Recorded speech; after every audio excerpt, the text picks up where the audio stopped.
Is the tight labor market frustrating you as a business owner? Do you have employees leaving for $1 to $2 extra per hour? Mako RX Complete Care is a quality healthcare solution that has allowed businesses to recruit and retain employees. To learn how Mako RX can help your business stay competitive, visit mako-rx.com or call 855-562-5679. Mako RX, Healthcare Simplified.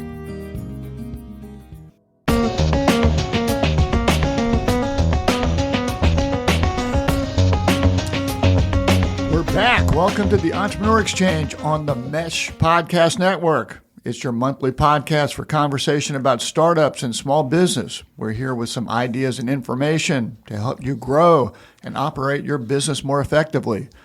On today's show, what if you're a personal trainer? What does it take to start your own business and stand out from others? And what if you're doing it when you're starting during a pandemic? Our guest, Jesse Alden, got started during COVID, and he's making it work, and we'll hear his story. Plus, we'll have our lightning round, and we've got some interesting small businesses that you should be checking out on our Small Business of the Month feature. My name is Jeff Newell. I'm your co-host. I'm director of the Manufacturing Solutions Center in Conover, North Carolina. I'm joined by my co-host, Gary Muller, who is, Gary, what's your title now? What is it this month? It is Executive Dean of Economic Development and Corporate Education. Wow. But I'm glad to know that you had struggles with your new title. I know. I've only been in I've been in my new position for a couple of months. I should have it down by now, but I've fallen for about a year, and I still don't have it down. I don't have yours down either. It seems to get bigger as we go. So I hope things are going well for you. Well, you started with we're back. It's perfect because we started the curriculum fall semester just a week or so ago. And so we're excited about that. It's great to have students on campus. It's the most students and cars I've seen on our campus in 2 years, so that feels really good. And of course, our continuing education program goes 12 months a year, so we've been chugging along and doing some great things in that area too. Oh, good deal. Oh, good. Well, I've got a little entrepreneurship news for you. Okay. I ran across, on the interweb earlier this week, when I was doing important fantasy football research for my fantasy football team, the Adams is going to be our year. But anyway, I came across an article that released new rankings of the best states for entrepreneurs, which took into account concentration of new businesses, their survival rate, a state's cost of living, salary levels, and whatnot. What do you think? What do you think were in the top 5 states for entrepreneurs for starting businesses? North Carolina. Number 14. Oh, okay. Yeah, so. I said that because, shameful plug, CVCC is one of the top 10 colleges in the country for entrepreneurship. Well, we do many things well, and so anyway, that's good. So we're number 14. Okay. How about California? Number 1. Good guess. Texas? Number 2. Okay. Florida? I think they were in the top 10, but they were not. The others, might be harder to get. New Jersey was number 3. That surprises me. It's where my brother is. He started his own business there, so there's one. Illinois, number 4. It's interesting. And Georgia, number 5. I could see Georgia, southern state. Which I was, California has higher taxes, but they apparently have a good ecosystem for starting businesses. So. And they probably have a good base of population. They're a pretty big state. Yeah. So anyway, just I found that interesting. That is interesting. I picked them because they're the biggest state, but I am surprised that they're from an entrepreneurial standpoint. So I found that on a website called Looka, LOOKA.com, which is a website that has some branding and design tools for startups. So if people want to check that out, go to Looka.com, and you can sort of see where your state ranks. Which was the 50th state? New York. No, but it's actually a small state, maybe the smallest state in the union. Delaware. Rhode Island. Oh. Rhode Island was actually 50th. Sorry, Rhode Island. I hope we don't have listeners in I hope Rhode nobody Island.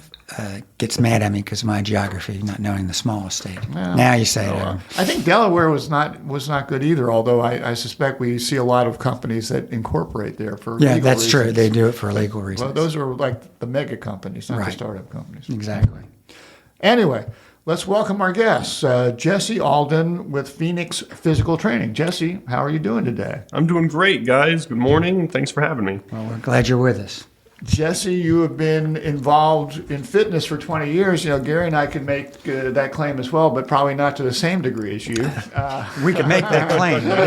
Not that it'd be true. Although we are both thin. Well, relative, I think, For being over 30? I might qualify as more the dad bod than you, Gary, but you started in high school. You were in the military. Yes, sir. And Thank you for your service. We appreciate your service. And tell us a little bit about how you decided to get into starting your own business and sort of what your background is. Sure. So I would say let's roll it back to my childhood. I tried to be pretty active growing up, but at the same time, I was also a little chubby. So I would say my background in fitness. Not now, by the way, for our listeners.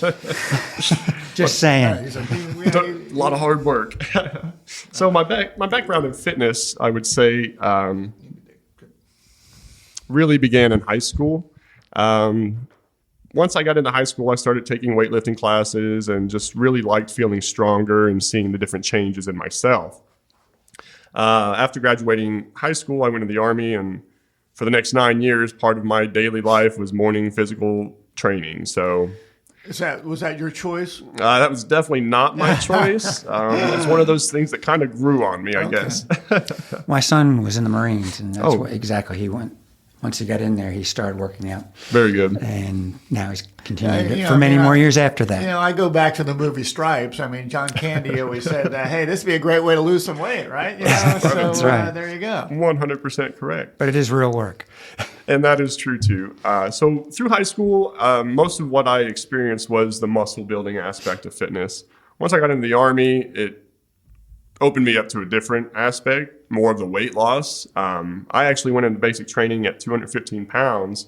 And by the end of basic training, I was down to about 175, 180 pounds. So I lost a pretty good amount of weight. And that kind of opened me up to, like I said, the weight loss aspect of health and fitness. So what's your playing weight right about now? I would say 183. I'm sitting right about 200 pounds right now. But you're tall. Yeah, I'm about 6'2", and that's about where I hover. So, Okay. Gary, what are you, about 120?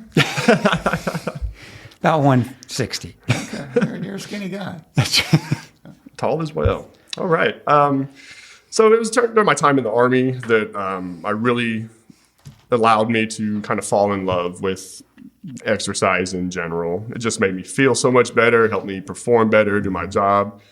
So I just really fell in love with it. So as I got towards the end of my time in the military, obviously I wanted to start thinking about what my next step was going to be. So I took, my love for fitness and my love for training others and helping other people be better at whatever their job is or whatever their goals are. So I decided, I could combine those two. I'll check out personal training and try to get into the fitness industry once I get out. So I did that. I came home in 2014 and immediately got enrolled over here at CVCC for their health and fitness science program. So I went through there. I got a few certifications and worked in a few gyms, started training during that time. We're glad you went to CVCC. I'll just add that too. Right, me too. It was a great school, by the way. Shameless plugs. I'm sorry. Yeah, that's I mean. So outside of school, I didn't start working right away. I wanted to kind of take some time, readjust to civilian life, and focus on school.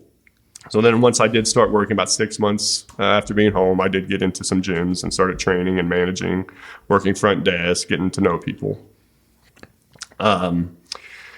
Which is important because I know that when we talk to people who are trying to start a business, sometimes people try to get into a business that they don't really know much about. So, I mean, the fact that you worked in that type of business before you started on, I think would benefit you. For sure. Absolutely. We use it for all of our programs at the college, take an internship or do something. So you may think you want to do it, but I refer to internships as on-the-job interviewing for the student, deciding whether, just what you just said, Jeff, and also the company in many cases to see whether they like that student. But I mean, what you said is it's really important to get a feel to make sure you think it's good, but until you live it, you don't know. 100%.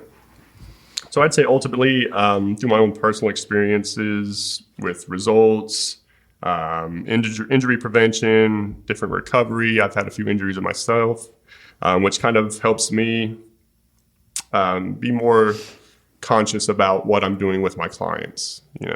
It's one thing to see, workout videos and someone that looks in great shape, early 20s, doing all this crazy stuff. That's not most people. Yeah. Okay. So just like I said, through some of the recovery and injuries that I've had, it helps me be more comfortable with other people, treating and training them to recover from the same stuff.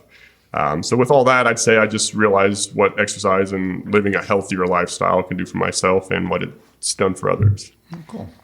So you started your business in 2020, and as I recall, people were paranoid about gyms, paranoid about being next to people. Oh yeah. I don't know if how starting a business during that period of time impacted you, and whether it discouraged you or discouraged your clients. But how did the experience of starting a business during a pandemic? How did that? How did you sort of adjust your thought process in working with people and get people comfortable continuing to exercise while they were afraid to breathe air, and touch anything? Right. Yeah. So the pandemic definitely hit every industry very hard. So like you said, I did create my business in 2020. However, I did not start conducting business until 2021. So I spent about a year registered as an LLC, training here and there on my own, because I was also at that time working for another company outside of the fitness industry. So I was actually in the building industry, working for 34 Lumber. So after that, or during that time, I used that time to kind of try to start building up some clientele and whatnot, getting my business plan together and putting all the pieces in place. Obviously, with the pandemic hitting, that was very big deal. Really hit the fitness industry hard. You think of gyms where people go to get healthy, but at the same time, when you have a pandemic, nobody wants to be around each other. Yeah. And with all of the restrictions that we had at the time, the fitness industry was looking very bleak and needing to undergo some changes. So a lot of facilities started putting up their barriers and implementing different systems, air purification, all that kind of stuff. So luckily for me, as we kind of got through that towards the end of last year, I finally opened up and started conducting business at my facility. So by that time, a lot of the restrictions had kind of been lifted and we were starting to come through the pandemic, if that makes sense. Yep, for sure. But other than that, daily, the sanitation and cleaning is a must, just all the different people coming in and out and where they've been and touching everything, like it's nonstop. And I imagine that continues today. Oh, for sure. Every single day.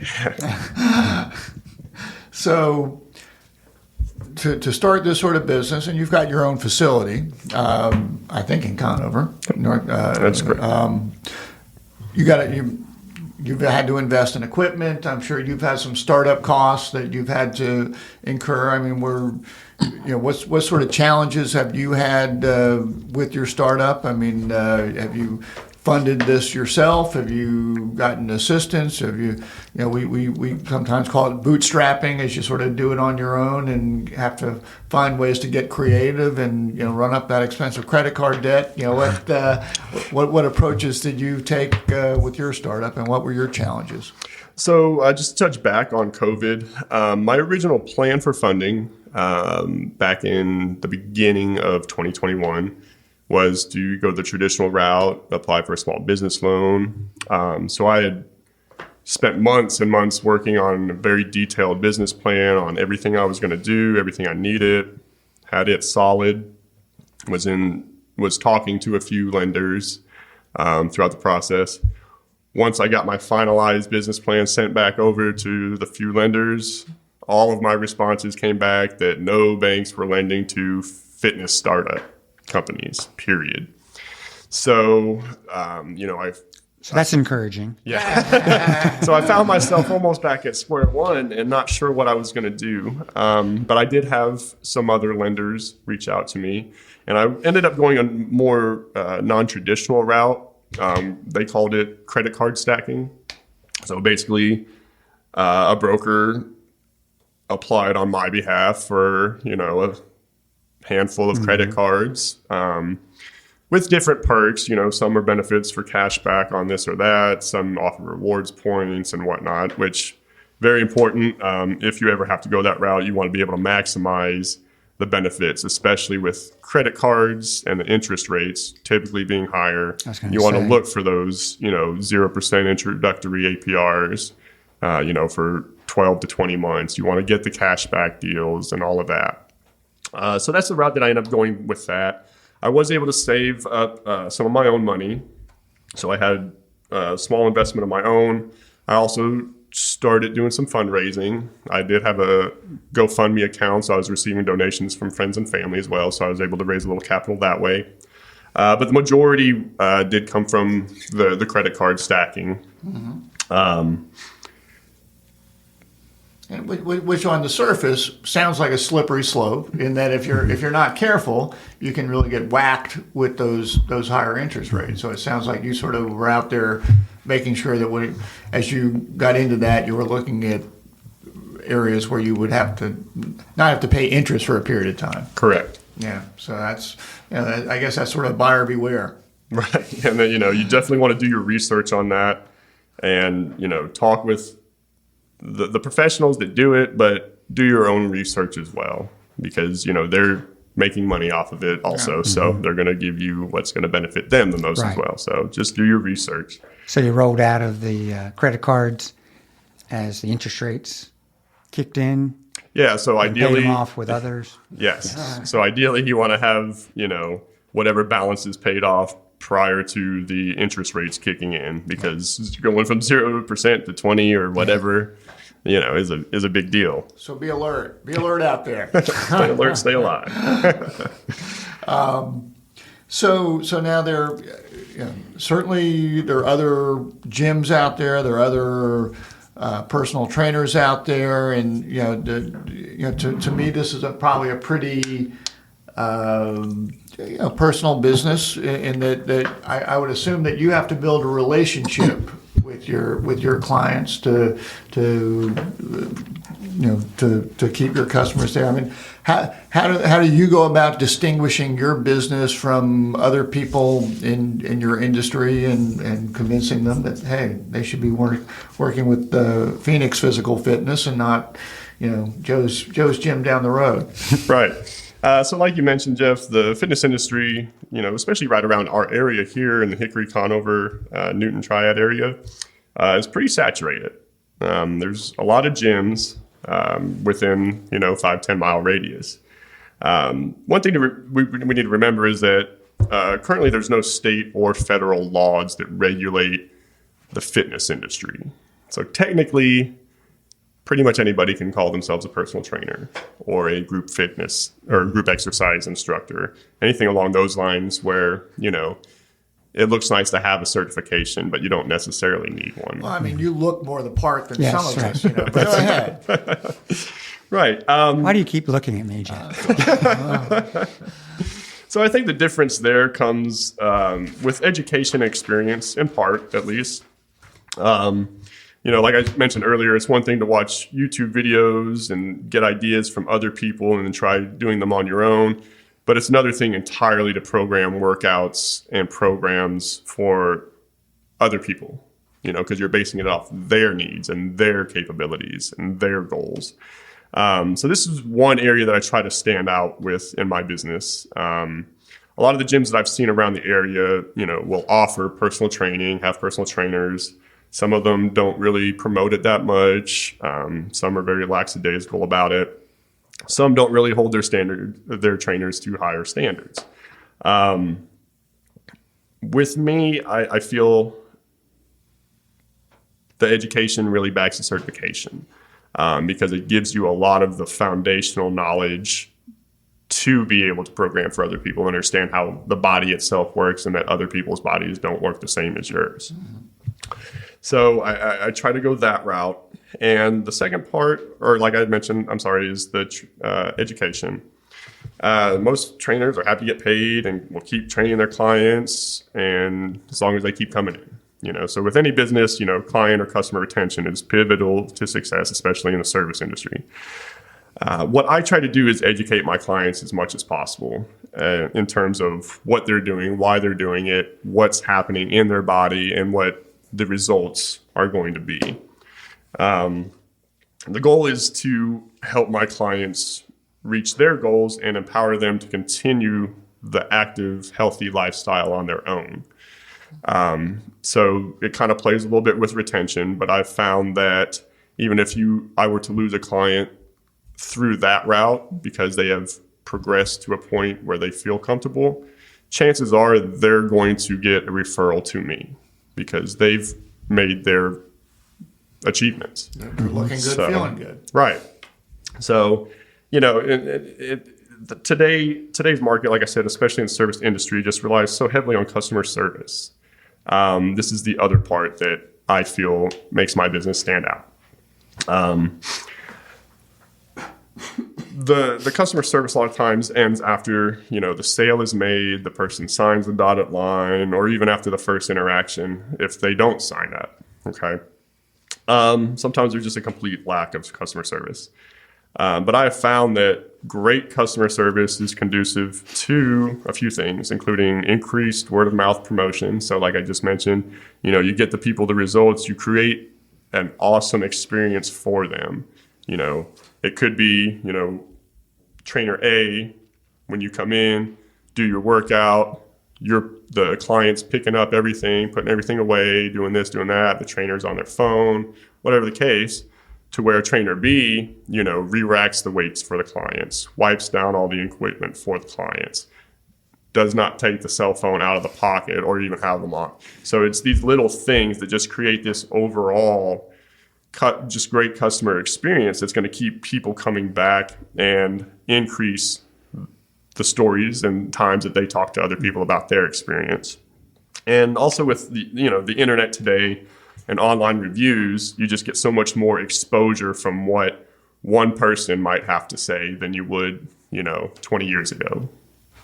Okay. No, I think that everybody goes into business saying we're going to have great customer service, but not everybody actually follows through on it or doesn't know what to do to follow through on it. So having that personal attention of, when I'm working with you, I'm focused on you and not my cell phone, and this, I think, probably goes a long way. And I would also think that this is a very referral oriented type business. It's sort of like when, if someone is going to come in my home and do something, generally I'm going to be asking my friends or whatnot, who do you use for this? I would think it's the same sort of thing for your sort of business. And it's not like I'm just going to go Google fitness trainers and say, here's the first one that came up. I'm going to go and say, Gary, you're looking good, buddy. Who's your personal trainer?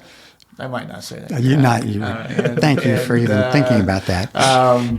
Who are you using, and getting that sort of personal reference, I think, would be very important, particularly in that industry. And that's exactly right. I would say, probably 3/4 of my clients are referrals. That says a lot. Yep.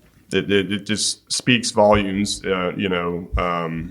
Especially being a newer business, you're not established in the community yet. So, people are still getting the name recognition. But, that's just how it is. I would think, some things that I can suggest is to network, as an entrepreneur, small business owner. One thing I've tried to do is network with other professionals that are relatively close to the fitness and health industry, i.e. chiropractors, massage therapists, physical therapists, nutritionists, et cetera, to help kind of create my own referral network with these people. And that's proven to be beneficial so far as well. So we've been able to kind of share, I have one client I just picked up, and no kidding, she visits one of the chamber members that's a chiropractor, Muscle RX. They do a lot of the physical therapy type stuff. She also visits one of the massage therapists from the chamber, and now she's training with me. So that's just an example of how just, something as simple as, hey, let me give you my business card. If you have someone need something in XYZ, have them contact me, and vice versa. Good deal. So sounds like you've gotten some traction, and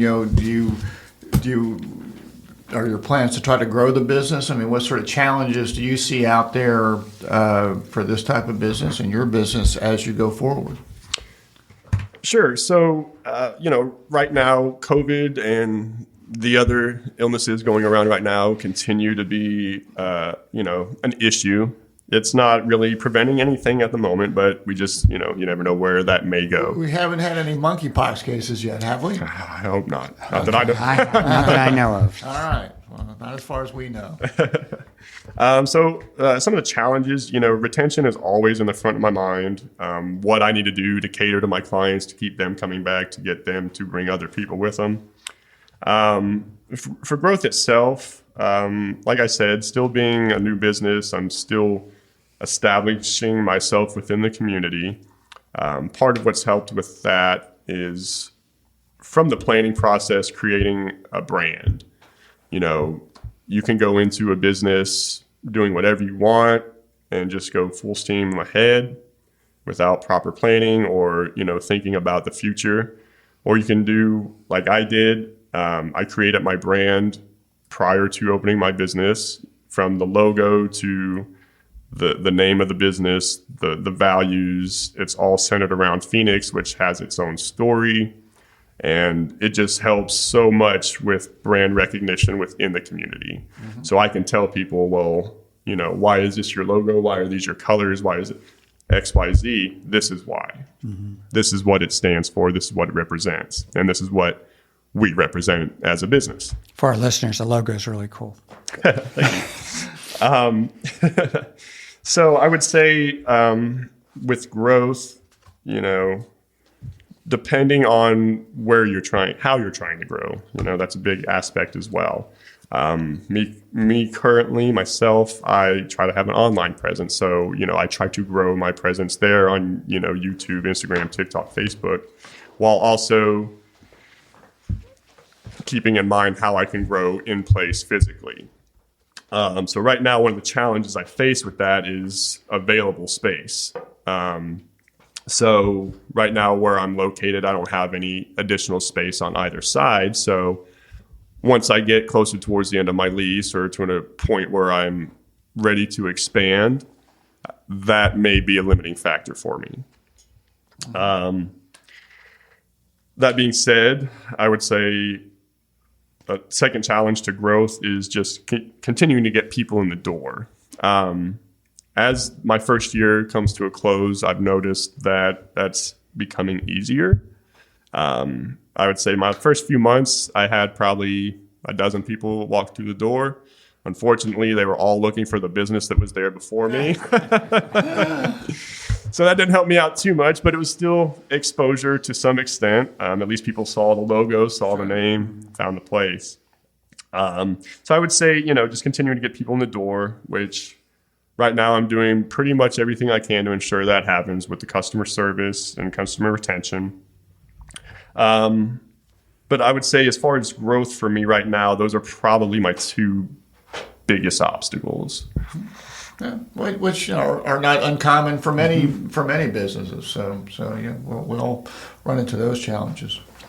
So just in terms of from your startup experience, are there other pitfalls that you ran into that you might share that listeners could maybe avoid? Sometimes you got to learn that on your own. But what sort of other pitfalls have you seen out there? Right. So just a couple things. With this, like I said, coming to the end of my first year, I've actually learned a lot. The biggest thing that has happened to me recently, pitfall-wise, is starting at the beginning of the year, especially in the fitness industry, you have all of your New Year's resolutionists. You have people getting back to school after the holidays, after back to work. Everyone's trying to get back into a routine or start a new routine. So you typically see a good influx of people coming in, at least prospects. That usually lasts about a month or two, and then it's almost like a cliff dive. So one thing that I did notice right around, going into the spring, getting closer to the end of the school year, I did have clients start taking time off, getting ready for summer vacations. Got to put the bathing suit on, man. Right. Show off their new summer bodies and everything. So the biggest pitfall, I would say my first year so far, which I still have a couple weeks, would be the summer. The last few months, unexpectedly, clientele did drop off a good bit. So business did slow down for primarily those reasons. Just the summer vacation. Seasonality of your business. Correct. Yeah, understanding that. Everybody wants to come in and get the summer body. Well, you're not going to get the summer body if you're starting during summer, right? Exactly. So, as we're getting back into school, starting back up into the fall and whatnot, I have started businesses picking back up. So the biggest thing that I've learned from that is what to expect moving into my second year, so I can, broadcast forecast much more accurately what to expect. So, business is doing well up front at the beginning of the year. Let's save some of that money for the tail end of the year, because if we hit another slump, so that'll be to be expected. The other thing I would say, proper planning. Just make sure you have plans in place. Plan A, Plan B, Plan C, because when Plan A and B fall through, which they will, you have backups. And I think you're that's hitting the good ground to say running. that they will. They will. Because we don't know what we don't Right. know. Exactly. And there's just so many factors that play into any aspect of starting your business that can affect it. Well, we very much appreciate you joining us and giving us insights into your business and sort of helping us understand some of the challenges that you or any startup business is going to run into. So don't go anywhere, because we want you to play our lightning round. But before we do that, we also want to thank our sponsor, Mako RX. In a tight labor market, which I think we still continue to see. I know we are. It's a problem. Sometimes you can see employees leaving just for an extra $1 or $2 each hour. Mako RX is Complete Care is a quality healthcare solution that has allowed businesses to recruit and retain employees. To learn how Mako RX can help your business stay competitive, visit mako-rx.com, or you can call 855-562-5679. Mako RX, Healthcare Simplified. And again, that's mako-rx.com, or you can give them a call at 855-562-5679. So we appreciate their support and encourage you to check that out. So Jesse, we're going to give you our quick lightning round here. It's Pretty serious. Let's do it. So these are quick questions, quick answers. First question: what is your biggest pet peeve? No turn signals on the highway. people not using their turn signals. I love it. I'm with you 100%. You know, tell us what you're doing, you crazy person up there. I mean, You know, let us know what you're doing. Okay, next question. I thought it was going to be people that get away from their New Year's resolution. Maybe. very expected. Could be. What is your favorite vacation spot? Ooh, I would say Tybee Island, and that's right off the coast of Savannah. I have been to Hawaii. It wasn't for vacation. Still nice, but I would say Tybee Island it's a neat little place, nice beaches, cool little area. Okay. And if you can get to Savannah's an interesting Yes, city to walk nice around city. in For as sure, well. So very it'd be- historical. This is an interesting one for our fitness guy. Favorite comfort food? Oh, wow. You must fall off the wagon every now and then, Jesse. Come on, tell us. You know, And speak in the microphone. I would want have to everyone say hear this one. I would have to say cheesecake. Cheesecake. Oh. Okay. Cheesecake would probably be number one. Okay. That's good. I like that. I don't even really feel bad when I eat it, but I try not to very often. Well, as long as you don't do it, as long as you don't do it often. Okay. Are you a Harry Potter, Star Wars, or Godfather movie guy? That is probably one of my favorite questions ever. So I definitely respect The Godfather as, such a classic. I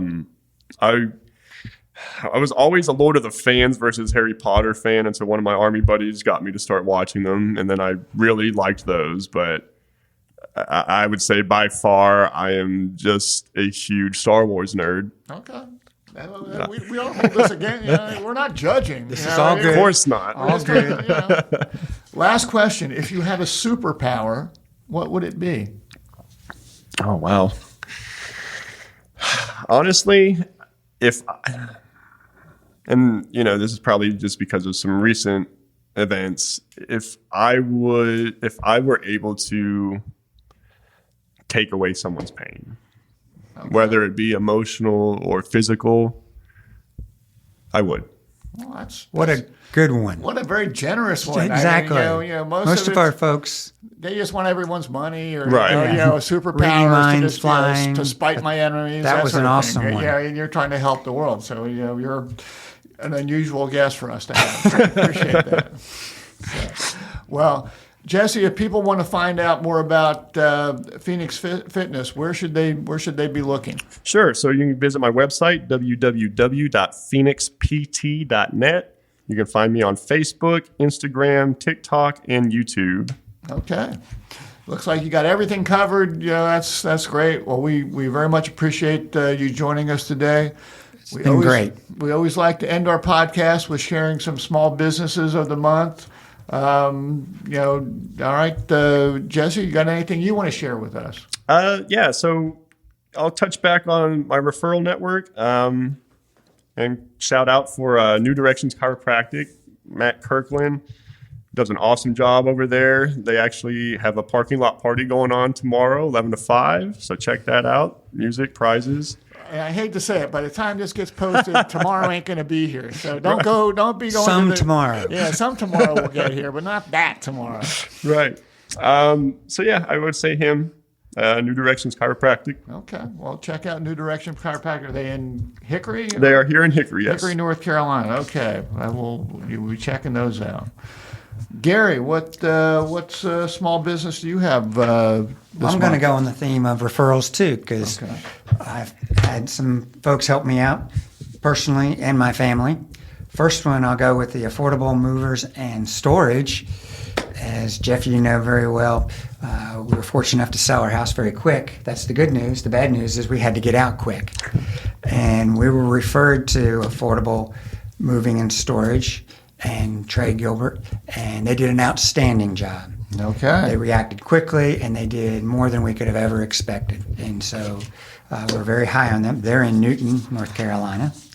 I'm also going to have a shout out to chiropractors, Rick Davis and Eric Owens, because I hurt my back a month ago. And as you know, Jeff, I couldn't walk upright for about a week or so. And within a month, I am back to normal and actually probably better than I was beforehand. So now I can go to Jesse and start working out. Well, For sure. Not that part, but more about Maybe you should. Yeah, I think you might.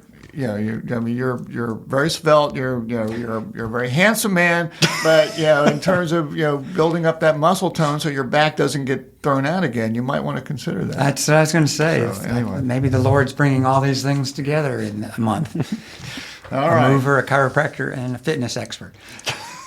Well, I'm going to give a shout out to a company I visited a few weeks ago in Morganton, North Carolina. A company is called Material Return, which was founded in 2017 to keep industrial textile waste out of landfills. So they basically take lots of different types of textile waste. They have processed over 3 million pounds of textile waste to date. Take it from furniture, various apparel products, and they transform it into a yarn that they call Return Tex, which is produced through their supply chain, and they partner with local manufacturers and national brands to deliver what they call circular solutions in yarn products. So they call it 360-degree circularity, and we're talking really recycling that helps manufacturers reduce their environmental impact, create quality products, and they're supporting folks in our community. So I want to give a shout out to the Material Return Group, and you can find out more about them at www.thematerialreturn.com. Thematerialreturn.com. So give them a shout out, and please go check them out because they're doing some pretty cool things. So we appreciate everybody joining us today. We appreciate Jesse Alden joining us with Phoenix Physical Fitness. We want to thank the Mesh Podcast Network. If you want to reach us and if you have an idea for a small business of the month, you can send us an email at eexchange@themesh.tv. And we also want to thank Mako RX for supporting the podcast. Again, you can check them out at www.mako-rx.com. And we look forward to talking with you guys again next month. And everybody enjoy the end of the summer. And be safe, stay safe and healthy.